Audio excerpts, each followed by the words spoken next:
Crime branch Kashmir نے جمعرات کو سری نگر اور بڈگام میں متعدد مقامات پر چھاپے مارے، جس میں سابق تحصیلدار نصرت عزیز اور 6 دیگر افراد کی زمین کے سلسلے میں دھوکہ دہی اور ریونیو ریکارڈ میں چھیڑ چھاڑ کی شکایت کی گئی تھی۔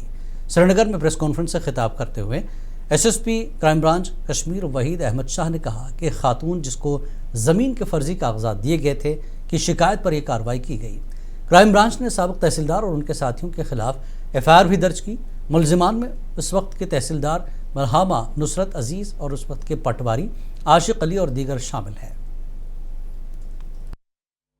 چھان بین کے دوران پتہ چلا کہ واقعی اس معاملے میں غلط طور پر انتقال پہلے منسوخ ہوا اور اس کے بعد ایک اور جو ہے انتقال کیا گیا۔ میوٹیشن پہلی والی جو ہے اس کو منسوخ کیا، وہ بھی غلط طریقے سے کیا گیا، اور اس کے بعد ایک اور میوٹیشن پہ میوٹیشن وہ بھی غلط طریقے سے۔ تو اس کا جو ہے اس میں یہ ہمیں پتہ چلا کہ فالس میوٹیشن ہے، سروے نمبر بھی غلط کیے ہیں، جو پہلے سروے نمبر تھے ان کا جو ہے غلط ملت کر دیا گیا۔